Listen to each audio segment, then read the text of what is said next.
Overlap. Chose Batman for this one because his cape has a lot of overlap. There's a lot of words to do with this topic, like drag, overlap, and action.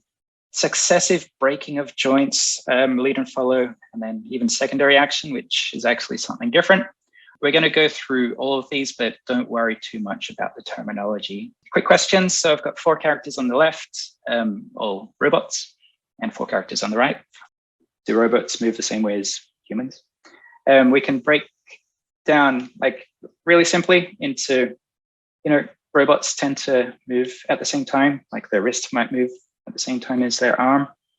But humans, in the illusion of life, as the 12 principles, they move at different times. So just offsetting those balls just a little bit adds a bit of fluidity. But we also call this overlap. So the basic concept of overlap, according to Richard Williams anyway, is everything does not happen at the same time. And if that's your one takeaway from the lesson, that's it. You're going to be doing this for your entire careers, unless you animate a lot of robots. Let's see. So we're going to simplify it first into a very, very similar pendulum. I'm going to use a pendulum that moves from the left to right, just because it's a bit easy to show the concepts. So in this case, the top part of the pendulum has like maybe a motor. So it's what we call the driving force. The bottom of the pendulum has no ability to move. So it just follows along, right? If the pendulum starts to move, we notice that because of inertia, which we kind of looked a little bit in the bouncing ball, anything basically has an inertia, and it depends on how heavy it is, the mass. It's going to try and stay there for a little bit longer than the original force that's moving it. And what we find is that causes it to drag, right? Pretty simple. How much that drags depends on the stiffness. If you have like a thick piece of cardboard and you shake it, it's going to drag less than like a thin piece of cardboard. It depends on the weight. If it's a very heavy object, it's probably going to drag a bit less, and it depends on air resistance. So a cape, for example, has a huge amount of air resistance. So there's an example of this in Eric Goldberg's cartoon character Crash Course, I think. The character on the top has a lighter coat, and you can see in the first picture, there's a bit more drag than in the bottom example, where it's a heavier coat. Okay, so let's say that pendulum moves completely to the other side and it stops. So the ball at the bottom is going to follow through. So it goes from one side and it's going to go past its rest position to the other side. And that's because of this guy, Isaac Newton, his laws of motion. An object in motion wants to stay in motion until another force acts upon it. In this case, we have kind of like a rope. So if this did not exist or it broke, that ball would continue going like the balls we've studied. But because there's something holding it, it's going to follow through. It's going to swing back to the other side and swing back until it loses all its energy. Each time it swings, a bit like a bouncing ball, it's going to lose a bit of energy. Let's keep it black. So if this is 1, let's say, for example, this is 2. So it swings back over here. It's going to swing back, but it might only go that far, for example, because it's losing energy. So 3, 4, 5, on and on and on. In this case, what leads? The horse. What follows? Yeah, the human, the rider. What leads? Generally, we associate the hips as the driving force. So usually I'm going to say usually, with big air quotes, because nothing's always true. Usually the hips start a motion. They'll often even move before the legs do. So we often call that the driving force, or what leads motion.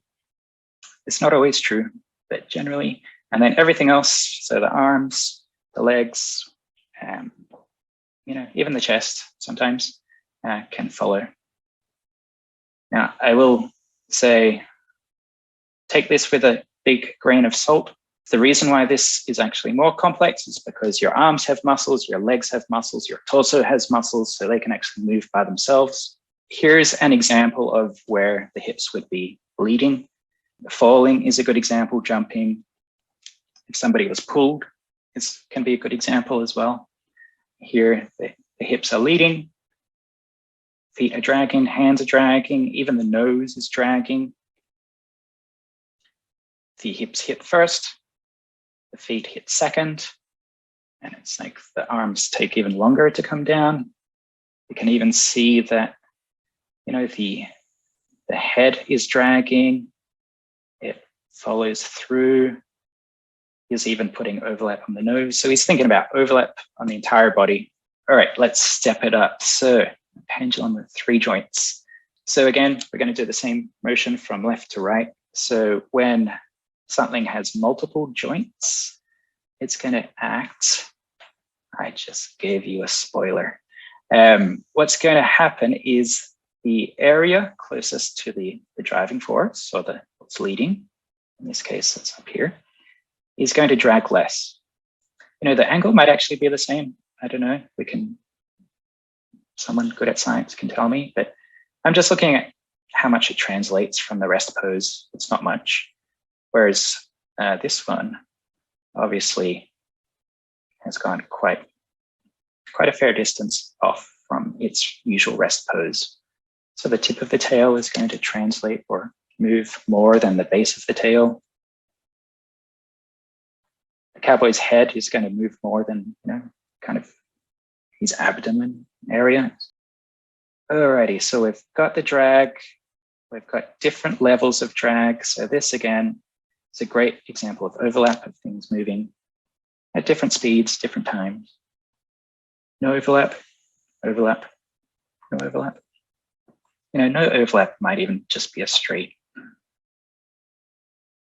Everything moves at the same time, like it's concrete. But it kind of gets the idea. Okay, so again, the driving force stops. This is in a drag position. We know it's going to follow through, it's going to continue the motion. But the big question is, what happens in between?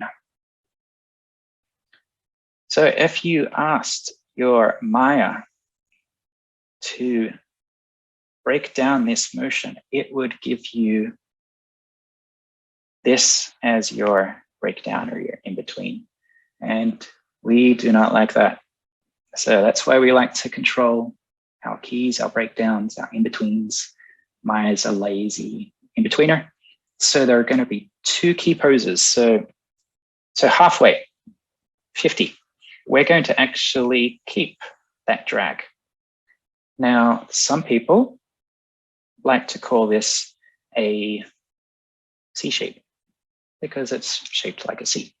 But what you're going to find is when it gets around 75%, it's going to change shape a little bit. So the top joint is going to favor the follow through.